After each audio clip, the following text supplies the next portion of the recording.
Hi friends, welcome back to my channel. In this video, we talk about some important questions on IT and ICT.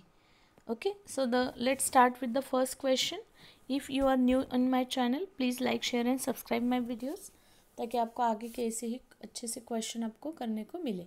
In the context of IT ICT, which one of the following statement is about that spamming is true? Okay, spamming, you know, there is a spam inbox draft etcetera. तो ये जो ICT के संदर्भ में जो spamming है के बारे में कौन सा कथन सही है. तो पहला कहता है स्पैमिंग इज़ अ पोस्टिंग और emailing unsolicited advertising message to a wide audience. Second, spamming is sending lines और nonsensical garbage. Third, spamming is posting a message that contain graphic description of something offensive. Yes, spamming is an attempt to acquire sensitive information. तो spamming बड़ी संख्या में श्रोताओं और अपरिचित विज्ञान संदेश भेजने का ईमेल करना है. स्पैमिंग चाट वार्ता में अनर्थक निरर्थक संवाद है. स्पैमिंग ऐसे संदेश को पोस्ट करता है जिसमें भी आपत्तिजनक लेख अंतर्विष्ट है या दैट इज इंक्लूडिव है. तो हमारा करेक्ट ऑप्शन होता है यहाँ पे A. Spamming is when one person और a company send an unwanted email to another person. Spam emails are the computer version of unwanted junk mail that arrive in mailbox. So what is the spamming? Spamming, it is an unwanted junk mail that arrive in mailbox such as advertising, pamphlet and brochures. Okay. When you send a million people an email, try to make money online by selling them worthless product. This is an example of a time when you spam. Okay. So the spamming is a posting or emailing unsolicited advertising messages to wide audience. So our option A is correct. Now the question number 2. With regard to computer memory, which of the following statement is true? With regard to computer memory, computer memory के संबंध निम्नलिखित कौन सा कथन सही है. तो cache memory is a volatile memory, magnetic memory is a volatile memory, flash memory is a volatile memory और RAM is a volatile memory. देखो यहाँ पे आंसर हमारा सही हो जाता है. फ्लैश मेमोरी वैलेटाइल मेमोरी है because volatile memory is used to store computer programs and data that CPU needs in real time and is erased once computer is switched off.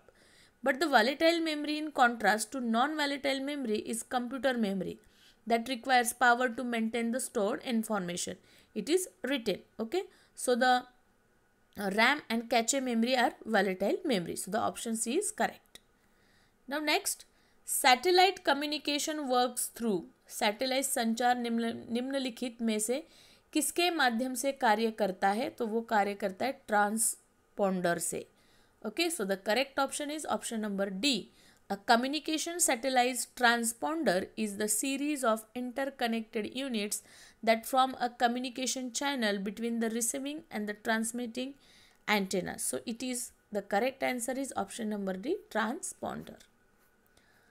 Now the next question की तरफ बढ़ते हैं.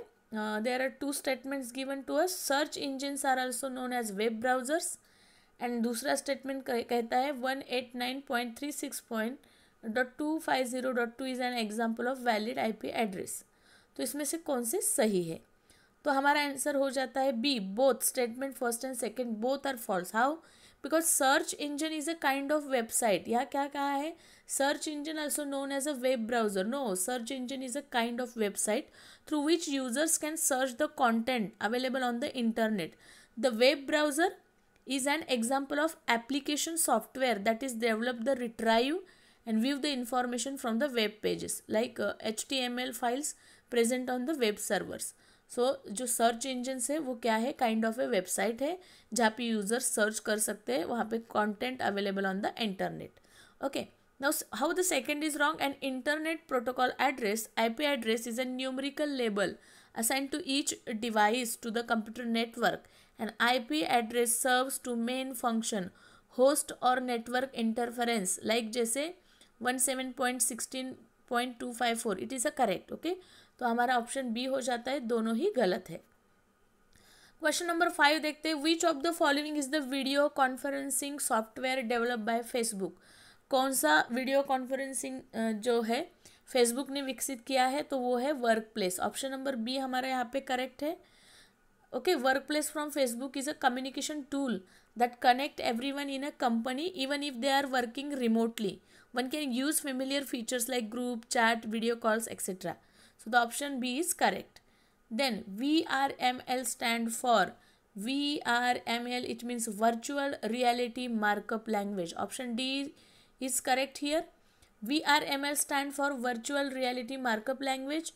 It is a standard file format for presenting three-dimensional interactive vector graphics, which is designed particularly with the World Wide Web. Okay, VRML also known as a virtual reality modeling language also. So the option D is here correct. Now the question number 7. An overhead projector is better than TV screen in the classroom because it is easy to use, it is economical and offers flexibility, it does not distort the quality of the content and all of them. देखो, अगर हम बात करें overhead projector better than TV screen because it is in the classroom, ये सभी सही है। ये प्रयोग करने में आसान होता है, वो ज़्यादा खर्चीला नहीं है और उसकी गुणवत्ता भी खराब नहीं है, अच्छा है वो। So D is correct, all of them are सही है। Okay, an overhead projector is a machine that light inside it can be use to make the writing pictures on a sheet. Okay, so the question number 8. The target set by Indian government for power from roof of solar installation by the year 2020 is. Bharat सरकार द्वारा वर्ष 2022 तक छत के ऊपर विद्युत के लिए ऊर्जा पैनल संस्थापन का निर्धारण लक्ष्य क्या है? तो इसका ऑप्शन है 40.0 GW। National institution of solar energy जो है has estimated a power that gigawatt. Okay, GW gigawatt 42.8। So the correct option is A. Which of the following are used as semiconductor material to fabricate solar cells? So इसमें से कौन सा जो है solar cells के निर्माण में semiconductor के रूप में काम करता है? तो ऑप्शन नंबर डी हमारा सही है। सभी सिलिकॉन काम करता है, टिन ऑक्साइड काम करता है, cadmium, गैल्मियम also. So the various type of semiconductor material used to fabricate solar cell including silicon, tin oxide, cadmium, gallium. So D is our correct. Now question number 10. During physical treatment process of wastewater, what is the correct order of following? So during the physical treatment that कौन सा जो ऐसा प्रचलन सही क्रम है इसका कैसे किया जाता है? तो करेक्ट ऑप्शन हमारा हो जाता है बी। पहले आएगा स्क्रीनिंग, उसके बाद हो जाएगा सेडिमेंटेशन, उसके बाद हो जाएगा फॉल्युकेशन एंड लास्ट हमारा होता है फिल्ट्रेशन। इस तरह से screening it is first, sedimentation, flocculation and filtration. So the screening is the first step under waste water treatment that involve.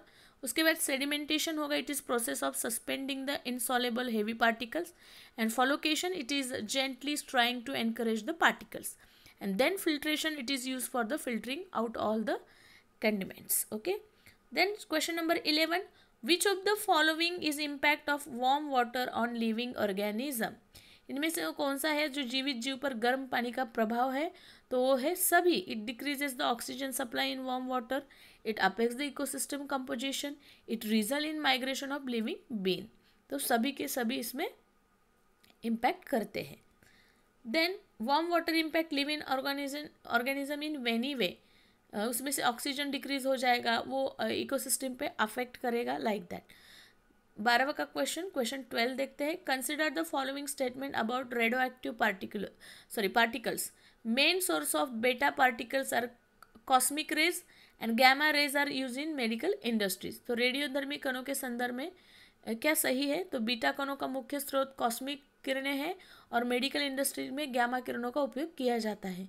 तो यहाँ पे हमारा आंसर हो जाता है both, first and second, both are statement are consider because C is option here because the beta particle, what is beta particle? It is a small mass and negative charge of main source is cosmic radiation. Okay, that other source is carbon 14, जो पुराने जैसे जज करने के लिए कितना पुराना है वगैरह हम देखते कार्बन जो 14 मेथड यूज़ किया जाता है। Then gamma rays, these rays are mostly use in medical treatment, it has no mass और charge. Now the next question, assertion and reason दिया गया है। Microplastics are size of range 50 to 100 millimetre and reason दिया गया है their small size allow them pass through the waste water treatment plants and water bodies. देखो microplastic का आकार 50 से 100 मिमी होता है और उसका कारण है कि छोटा आकार उन्हें अपशिष्ट जल मतलब जो पानी है waste water treatment plant and water bodies में इजीली पास कर सकता है या पास करने की अनुमति देता है। तो ये is false but R is true, ये जो है फॉल्स है क्योंकि microplastic are of size less below 5 mm, their small size allow them pass through the waste water. Question number 14, which among the following statement is correct? Lead is use to make chip register, lead causes damage to central peripheral nervous system. तो कौन सा इसमें से कथन सही है? जो lead है सीसा है उपयोग चिप रजिस्टर बनाने के लिए होता है और सीसा केंद्रीय को परिधीय तंत्रिक तंत्र को नुकसान जो damage cause central and peripheral nervous system को कॉज करता है। इसमें बी सही है, ओनली 2 इज करेक्ट क्योंकि lead is use to glass panels and cadmium is use to make up chip register. तो कैडमियम यूज होता है चिप रजिस्टर के लिए और लीड जो होता है वो ग्लास पैनल्स के लिए यूज होता है, बट लीड जो है cause damage to central and peripheral nervous system को, ब्लड सिस्टम को, किडनी को खराब कर सकता है। Now the next question, which among the following is a massive open online course platform created by Ministry of Human Resource Development Government of India? देखो पिछली जो मैंने वीडियो बनाई है हायर एजुकेशन स्कीम पे, मैंने उसमें बुक की बात भी की है। तो इसमें कौन सा ऐसा मानव संसाधन विकास मंत्रालय भारत द्वारा एक ओपन ऑनलाइन पाठ्यक्रम मंच है? तो इसका सही ऑप्शन हमारा हो जाता है बी, दैट इज स्वयं। स्वयं जो है वो सही है। स्वयं की बात भी हमने की है, मूक की भी बात की है। So Swayam is a India's national massive open online course जिसका प्लेटफॉर्म मूक है, design to achieve the 3 cardinal principle of Indian education policy. देखो types of 2 sets given below और उसे मैच करना है। दैट यहाँ पे कुछ फेमस फिलोसॉफर्स दिए जैसे चाणक्य, भृगु दिया है, देन एलेंगो अडिगल दिया है, देन बहादुर बाहू दिया है। तो उसके वर्क्स हमें मैच करने हैं। तो बी यहाँ का सही आंसर है। देखो Ilango Adigal was a Tamil poet and Jain monk who is the author of Silappatikaram, okay, Silappatikaram and the great epic in Tamil literature. Then Chanakya is everyone known, he is known as Kautilya also, Indian teacher, philosopher, economist है, royal advisor है, author the Arthashastra is a famous work, Indian Sanskrit treatise, okay. Then Maharshi Bhrigu was one of the 7 great sage, जो सप्तऋषि थे उसमें से एक महर्षि भृगु थे जो सप्तऋषि के अंडर आते हैं। He is consider as one of the major contributor to the Manusmriti along with Manu. Then Bhadrabahu was the last Acharya of the undivided Jain Sangha, he author the Kalpasutra. तो हमारा बी ऑप्शन सही हो जाता है। चाणक्य का अर्थशास्त्र, भृगु का मनुस्मृति कोलैबोरेशन में उनके मनु के साथ, देन भद्रबाहु जो है उसका कल्पसूत्र, और ये अडिगल जो है वो तमिल है, उसका शिल्पतिकारम जो है वर्क। इसको सही से प्रोनाउंस कर लेना। देन नेक्स्ट है, these are 2 set which given below match 2 are given answer selecting by the appropriate code. Itihasa, that उसके बाद आया है Mimamsa, Arthashastra and Anvikshiya, okay, Anvikshiki, okay, logic जिसे बोलेंगे, इतिहास हिस्ट्री, और Mimamsa interpretation, and Shilpasutra architecture, and the polity Arthashastra, and Varta agriculture trade. तो यहाँ पे हमारा ऑप्शन हो जाता है सी। जैसे एक इतिहास जो है हिस्ट्री, तो ancient term learning were based on the various sources of learning, जिसे इतिहास हिस्ट्री को कहा गया है। अन्वीक्षिका जो है लॉजिक, मीमांसा यानी इंटरप्रिटेशन, शिल्पशास्त्र यानी आर्किटेक्चर, अर्थशास्त्र पॉलिटिक्स से रिलेटेड, वार्ता जो है agriculture trade, commerce animal husbandry, and Dhanurvidya which is related with the archery. So और correct option is C. Jan Shikshan Sanstha works under which among the following organizations? इसका सही ऑप्शन है option number C, ministry of skill development and entrepreneurship. Jan Shikshan Sanstha जो है वो ministry of skill development entrepreneurship के under काम करती है। Earlier it was part of Ministry of Human Resources and Development. Now it is transferred to Ministry of Skill Development and Entrepreneurship. Question number 19. With the reference to educational institution and its founder, consider the following pair. शिक्षण संस्थानों और इसके संस्थापकों के संदर्भ में निम्नलिखित युग्मों पर विचार करें। जैसे यहाँ पे ऑप्शन नंबर बी हमारा करेक्ट है, 2 is only correct, that is geological survey of India, Thomas Oldham, क्योंकि ASI was founded in 1861 by Alexander Cunningham. भारतीय पुरातत्व संरक्षण चार्ल्स डिकिंस, ये गलत है।